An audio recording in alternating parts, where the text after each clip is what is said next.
in London and he said, oh, I'll see you in the morning. Who, me? Yeah, I thought. Did you think I was in London? No, I thought. Why? Because I couldn't see your car. I was checking. Where was it? Where was the car You know when yesterday? he sometimes slips up and he's not. Oh, and yeah, I stayed up late. I'm tired. I said to her yesterday, you know what? I slept like 3 times yesterday. I was wounded. Yeah. Nah, where was the car yesterday? No, it was there, but last You night, couldn't see it? Yeah.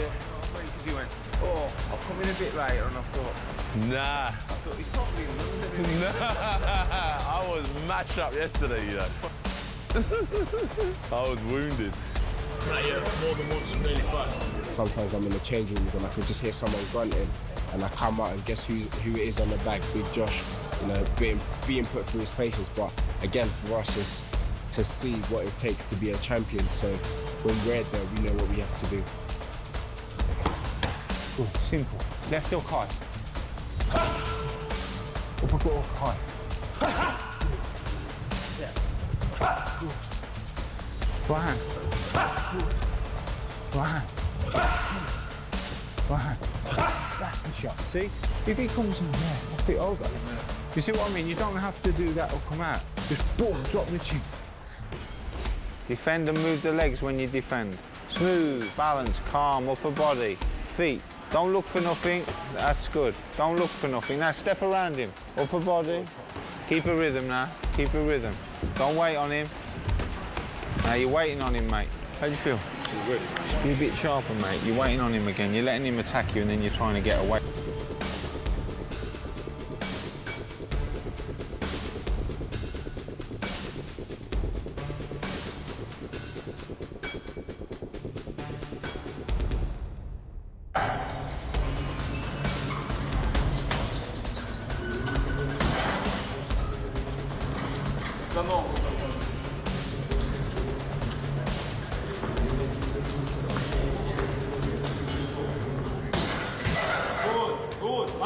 What happens when Anthony Joshua joins forces with the very man who beat him twice, as both prepare for another high-stakes heavyweight challenge? Usyk has stepped into a guiding role as Joshua returns to camp for the Prenga fight, with a clear mission of helping him chase undisputed glory in the coming days.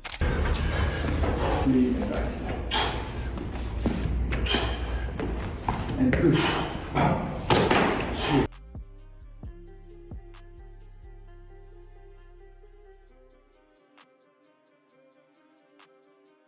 Coming straight from camp are some entertaining moments, as Usyk, in his usual playful style, pushes Joshua to keep running and working harder on the machine. We're now not here with you.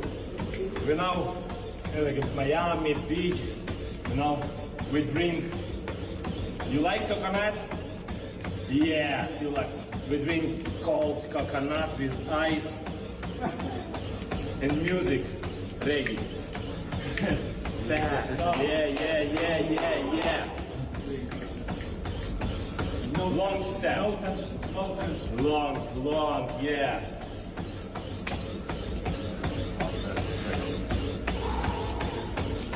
The hard work is evident, and Joshua appears more refined as he benefits from the technical knowledge and conditioning methods that Usyk has mastered throughout his career.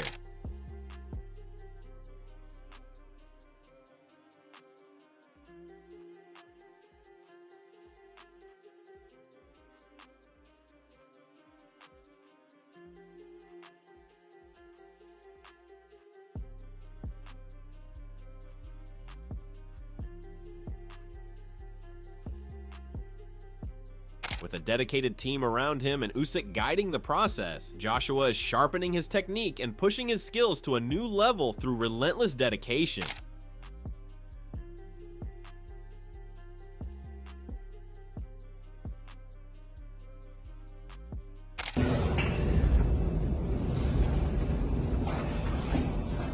Yeah. No. Yes. Maybe. Yeah. So. Speaking of preparations, Joshua reveals that the competitive spirit inside camp never switches off. Even in routine training sessions, both men constantly push each other to do more and find another gear. Rather than being driven by ego, the environment is built around growth and improvement. For Joshua, spending time around Usyk has offered a close look at the habits of a fighter who conquered cruiserweight, dominated as an amateur, and reached the top of the heavyweight division. Now going to train with him, there's still friendly competition in the gym. He might do, when he's skipping, longer than me, and next time I'm thinking I'm trying to outdo him, or he might run, or I might run longer than him. It's just always, it's not about ego. It's just our nature, just being competitive. And as a competitor, I wanted to improve, and I had an opportunity to go to his house and see what's going on and his environment, and I took it upon myself to take myself there because he has been the best, not only in the heavyweight division, he was the best cruiserweight, one of the best amateurs.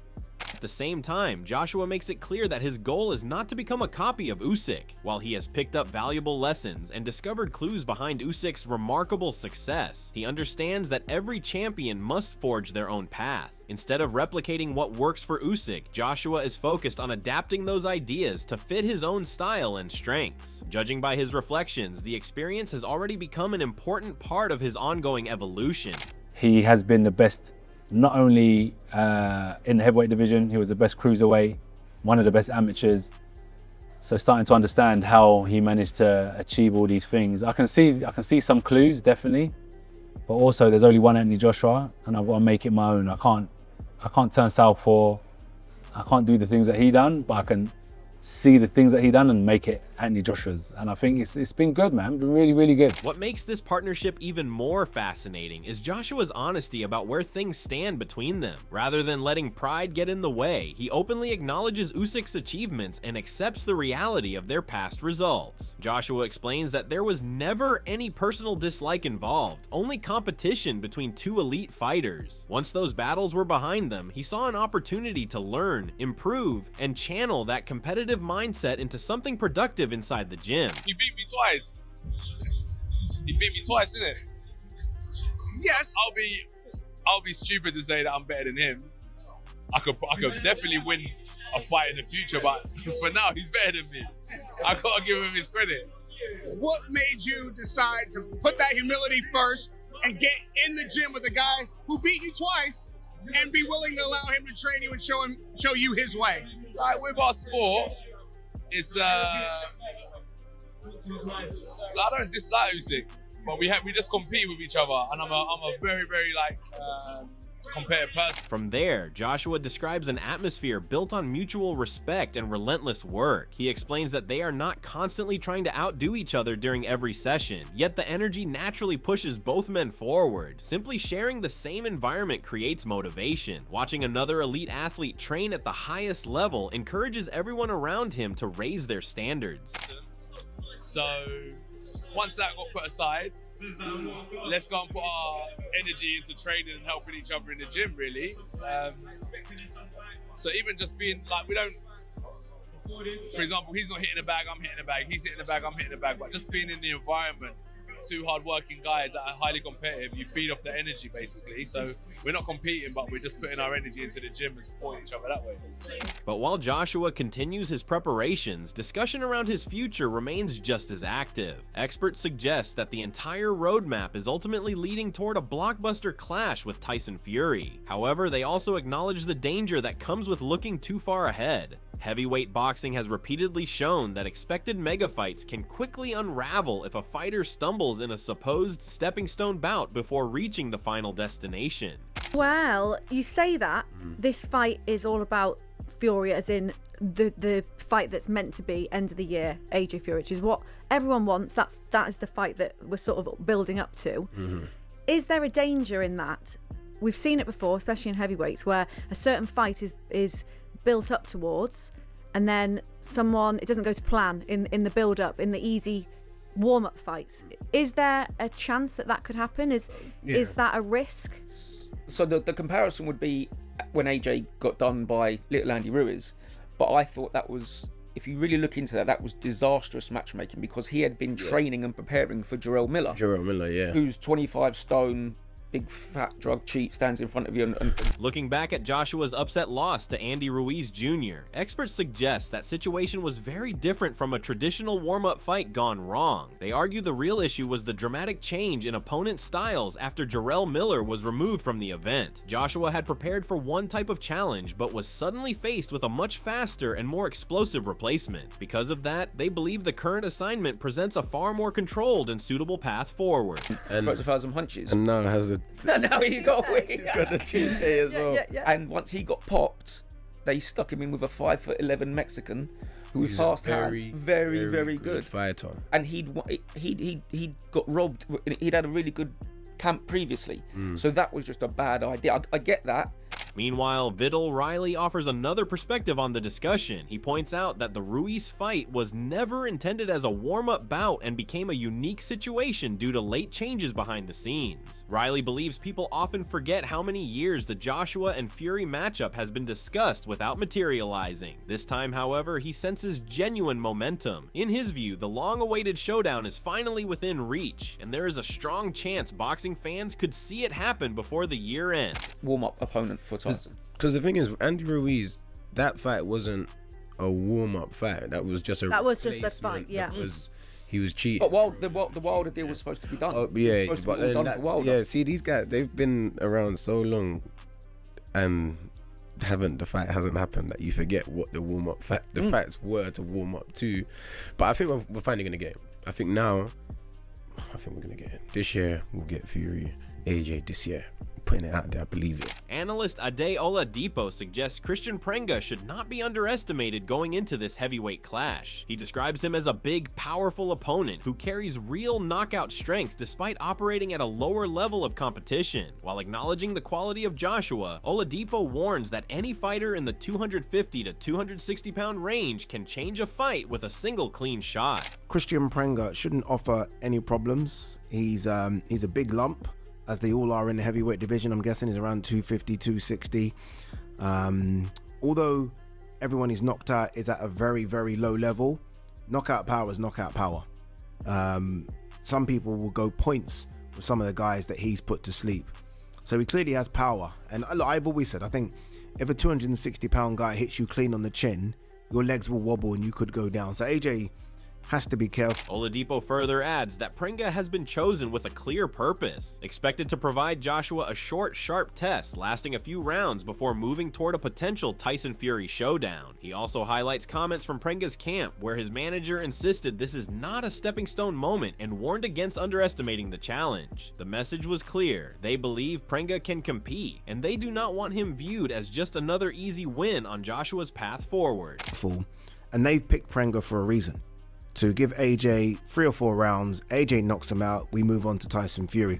Prenga's manager was like, look, I respect you, Eddie, I respect what you've done in the game, but you've made a big mistake. I liked it. I don't want these guys just to walk over here and think they've won the lottery ticket. Think you can win. Being outspoken and blunt from the pre-fight conference, Keith Sullivan, the manager of Kristian Prenga, has delivered a strong update from camp as Joshua prepares under Usyk's guidance. He insists Prenga is not only confident, but also carries serious one-punch power, with no fear heading into the biggest fight of his career. Sullivan reveals that even top sparring partners have been surprised and in some cases forced to acknowledge his strength. He predicts this will not go deep, claiming Prenga's early pressure and planned aggression could disrupt Joshua and take control before the later rounds ever arrive. KP, Kristian Prenga, understands the odds against him. He understands the doubt that's been placed on him.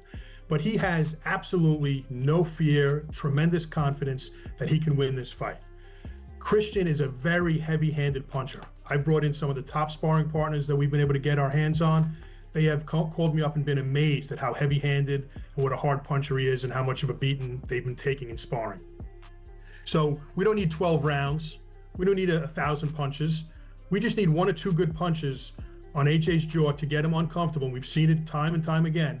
When he gets hit in the right spot, he gets out of his comfort zone and loses control. And once we get him to that place. Brushing aside doubts about Kristian Prenga's record and experience, Keith Sullivan argues the criticism misses the bigger picture. He offers another perspective, questioning that if Prenga truly was not at the level to trouble Joshua, then why would Joshua's team accept the fight in the first place? In his view, that decision alone highlights Prenga's threat and adds pressure on Joshua's camp. Sullivan also believes this matchup was chosen as the right kind of warm-up test. He reminds everyone that the heavyweight division has always been unpredictable, where one punch can change everything. It's a really risky fight for Anthony Joshua, and let's look at it from the other perspective. If KP is all the stuff that these naysayers say that he is, and he doesn't have a good record, and he doesn't have the skill, talent, and whatever, why on earth did Anthony Joshua's team present a fighter such as KP to him? What does that say about his team and their doubt and their uncertainties and insecurities about where Anthony Joshua is right now in his career? That speaks more volumes than anything else. And I'm confident that KP can win this fight. Heavyweight boxing never follows the script, and every opinion in this story pulls the fight in a different direction. From camp confidence to warning signs, everything now leads to one question: what really happens when Joshua steps through those ropes against Prenga? If you want the full breakdown as this story develops, stay locked in. Like, subscribe, and drop your thoughts in the comments, because this debate is only getting started.